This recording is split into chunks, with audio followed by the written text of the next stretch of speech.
Mass మహారాజా Raviteja flop hits తో సంబంధం లేకుండా ప్రస్తుతం వరుస సినిమాలను చేస్తూ ఫుల్ ఫామ్ లో ఉన్నారు. ప్రజెంట్ ఆయన నటిస్తున్న చిత్రాలలో మాస్ జాతర ఒకటి. డైరెక్టర్ బాను భోగవరపు తెరకెక్కిస్తున్న ఈ మూవీలో యంగ్ బ్యూటీ శ్రీలీల హీరోయిన్ గా నటిస్తున్నారు. ఇప్పటికే ఈ సినిమా నుంచి వచ్చిన పలు అప్డేట్స్ ప్రేక్షకుల్లో మంచి అంచనాలను క్రియేట్ చేశాయి. ఈ సినిమా సమ్మర్ స్పెషల్ గా థియేటర్స్ లోకి రానున్నట్లు ఇప్పటికే చిత్ర బృందం ఆఫీషియల్ గా అనౌన్స్మెంట్ కూడా ఇచ్చింది. దీంతో రవితేజ ఫ్యాన్స్ ఈ మూవీ నుంచి వచ్చే అప్డేట్స్ కోసం అలాగే ఈ సినిమా రిలీజ్ కోసం ఎంతో ఈగర్ గా ఎదురు చూస్తున్నారు. ఇక ఈ చిత్రంలోని మొదటి పాటను త్వరలోనే విడుదల చేసేందుకు సన్నాహాలు చేస్తున్నారు.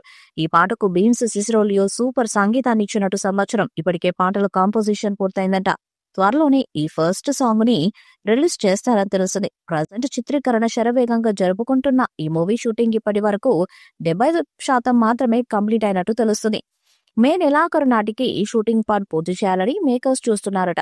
అనుకున్నది అనుకున్నట్టు జరిగితే మే లాస్ట్ వీక్ లేదా జూన్ ఫస్ట్ వీక్ లో సినిమా రిలీజ్ చేసేందుకు ప్లాన్ చేస్తున్నారని తెలుస్తుంది.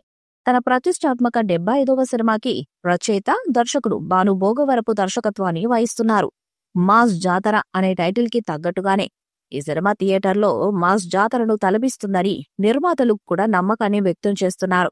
మాస్ మహారాజా రవితేజ అంటేనే వినోదానికి, మాస్ సినిమాలకు పెట్టింది పేరు. ఈ సినిమాకు సంబంధించిన పలు కీలక సీన్స్ ను చిత్ర యూనిట్ చిత్రీకరిస్తున్నారు. ఎలాంటి బ్రేక్ లేకుండా ఈ సినిమా షూటింగ్ పూర్తి చేయాలని రవితేజ ఫిక్స్ అయ్యారట. దీంతో ఈ సినిమా షూటింగ్ అనుకున్న దానికంటే కూడా త్వరగా తెరకెక్కుతుందని చిత్ర వర్గాల టాక్. ఇక ఈ సినిమాలో యంగ్ బ్యూటీ శ్రీలీల మరొకసారి రవితేజ సరసను రొమాన్స్ చేయబోతుంది. ఈ సినిమాకు భీమ్స్ సిసిరోలియో సంగీతాన్ని అందిస్తుండగా నాగవంశీ, సాయి సౌజన్య ఈ చిత్రాన్ని ప్రొడ్యూస్ చేస్తున్నారు. ఈ చిత్రం మళ్ళీ రవితేజ నుంచి ఒక వింటేజ్ ట్రీట్ ఇచ్చేలా ఉంటుందని మేకర్స్ చాలా కాన్ఫిడెంట్ గా ఉండగా ఇప్పుడు ఒక సాలిడ్ అప్డేట్ ఈ చిత్రంపై వినిపిస్తుంది. మరి ఈ చిత్రం ఎలాంటి విజయాన్ని సాధిస్తుందన్నది చూడాలి. ఈ వీడియోపై మీ అభిప్రాయాన్ని కామెంట్ బాక్స్ లో తెలియజేయండి. ఈ వీడియో మీకు నచ్చితే లైక్ చేయండి, షేర్ చేయండి, కామెంట్ చేయండి. మరిన్ని అప్డేట్స్ కోసం మన ఛానల్ ని సబ్స్క్రైబ్ చేయండి. నోటిఫికేషన్స్ కోసం పక్కనే ఉన్న గంట సింబల్ ని కొట్టండి.